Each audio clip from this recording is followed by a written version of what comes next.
They're raring to go. I know it's definitely going to be a heated match. Cookietic has definitely played against his fair share of Toon Links over the past couple months. Fair share, I mean like 2 different ones. He's played against Yeti and he's played against Dane. Yep. But well enough where he's not going to get janked out by the matchup. He just has to play with his fundamentals. He has to be sure he gets his like perfect shields down. Try not to fall into any traps. Easier said than done, of course. Yep. Considering how crafty Yeti is, but on the jab, beating out the get up attack. Oh, and that raw grab at the very beginning from Yeti, just about the funniest thing I've seen all day. But it's working out. And that extra percent. Yeah, that's twice now already that he's waited for that bomb. Got a little extra percent to his throws.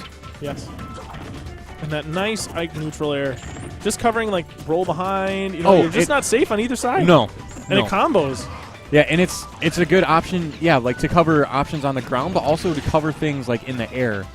You think you're safe, and then all of a sudden his sword is swinging behind him as well. So absolutely. Oh.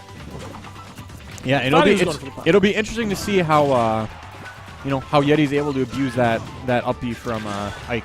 Because if he doesn't ledge stab, it is susceptible, like bombs, boomerangs coming in. But oh, anything, yes. Oh my goodness. Went for it all. Thank goodness he didn't lose that. That would have been very disappointing. And that Fire Emblem spike. What? I don't see. Here's the thing. Yeti just was not expecting it at all. No, I'm not sure why that hit, but I don't know what read that was, but it worked. So, with the rage gone, even at 130%, Ike is not gonna die to a back throw, but that forward air near the blast zone will absolutely do it. Yes. Now, do you know if Toon Link's back throw got nerfed? Because I swear that was a powerful one. Yeah. No. I don't think it ever did. Maybe it was just not quite as strong as I thought it was. Right. Well, and back at the beginning of the game, when people didn't really know the optimal DI for things, I feel like as we've seen this game progress, we see characters living 5-10% longer, just because everyone, all the top players know how to DI every single move in the game perfectly. Yeah. So. Oh yeah. And great job by Cookietic using the invincibility of the throw to stop that boomerang. Yep. Yeah, timed it just right.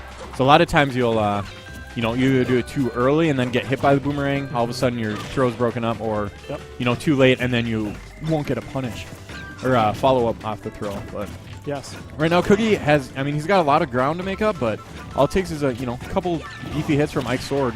Oh yeah. Yep. 2 throw combos and Toon Link is going to die to anything. Yep. Oh, all right.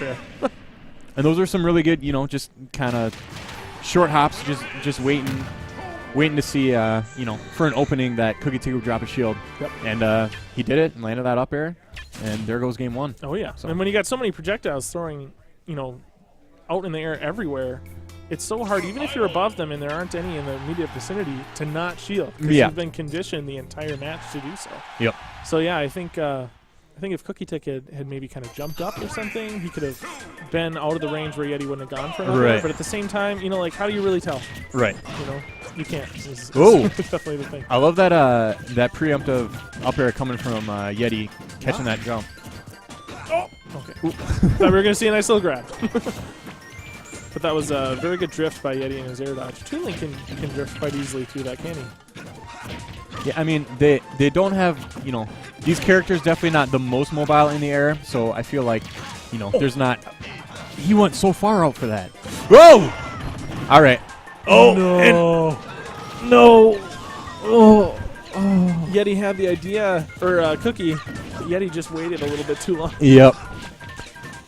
And then that was going to be cool to see. Yeah, he went out there and, definitely like a moment of brilliance for Cookietic, but all of a sudden shut down by that Toon Link up B recovery. So. Yeah. All right, good wait by Yeti. For that forward tilt kill. Yep. Instead, get up attacks have such like silly priority in this game. They beat out like really strong attacks and then all of a sudden lose to anything else. Yeah, lose to like most aerials, I think, and that kind of stuff. But. Oh, all right. Canceling his air dodge on the platform. Not that that's always. Oh. Ooh, all right, and clips him with that last hit of the up B. And riding on the inside of the stage was definitely a good choice because I know that that can sometimes be more susceptible to getting hit by the neutral beat. But at the same time, it makes it a lot more difficult for Cookietic to predict exactly when to let it go. Ooh. All right. Looking for a jab, jab, grab maybe, but Yeti moves out of the way. I can't believe he got picked up. If I got grabs like Cookietic did, I'd be unstoppable. Oh my gosh.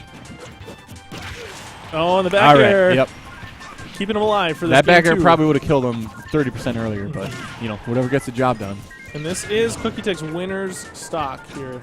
As it is, well, is it different for singles than it was for doubles? It looks like we're at, well, the screen is showing best of 5. Okay. So that up air, though, that up air, Ike splats on the screen.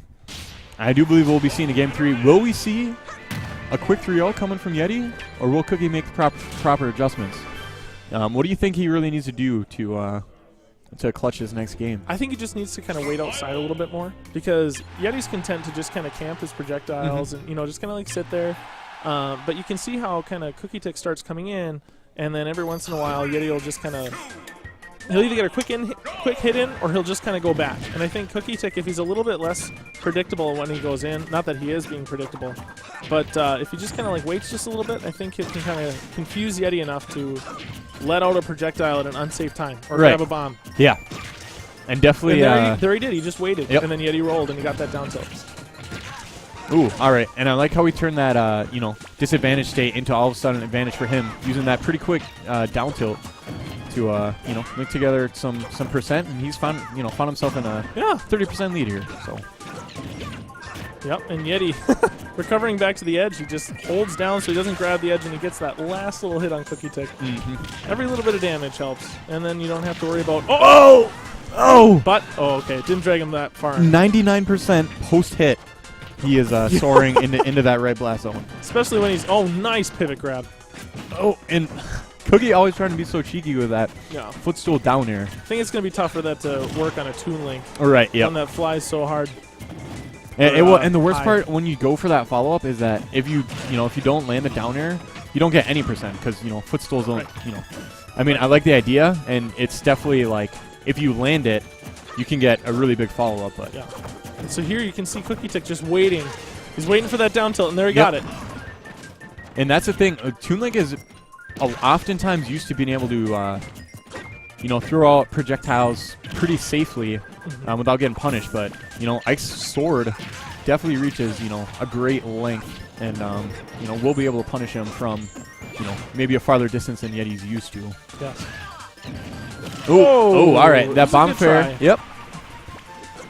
But here we have Cookietic with a pretty distinct advantage, especially since after another hit or two, right? I mean, Yeti's going to die to a lot of things. Yeah, last dog we saw Yeti die before 100. So.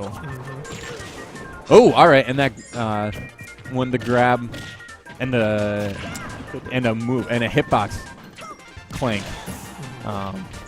always an interesting interaction. Not something you see too often with tether grabs, but it does happen. And here's where Yeti really has to look out because Ike is over 50%, so he has rage. And oh my gosh. But that string! I think he doesn't have a jump either.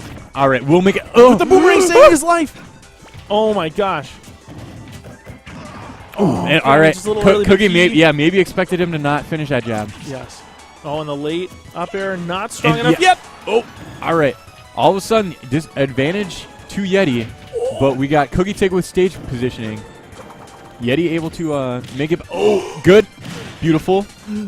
All right. Now I wonder when down throw is going to start killing with Ike because that's a kill throw. That is his kill throw. And Yeti's going to have to re-grab.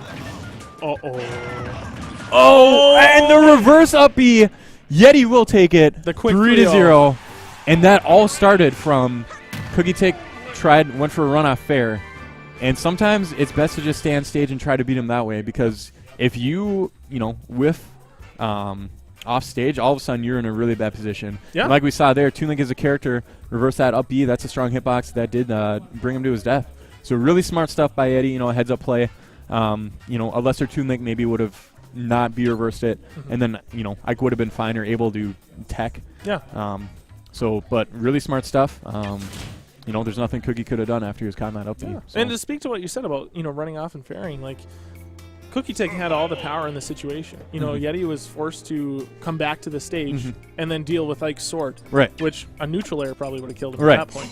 You know, so it just kind of, if you got a grab, you could have done at least a little more damage, if not a down throw kill. But, you know, I mean, sometimes you just want to go for it all, end it right there. And he could have hit him, and it would have been great. Right. You know, we Yeah, it would have been so smart. Brilliant. You Yeah, know? exactly. So yeah, it was, you know. It's always tough to tell. You always have two people. It was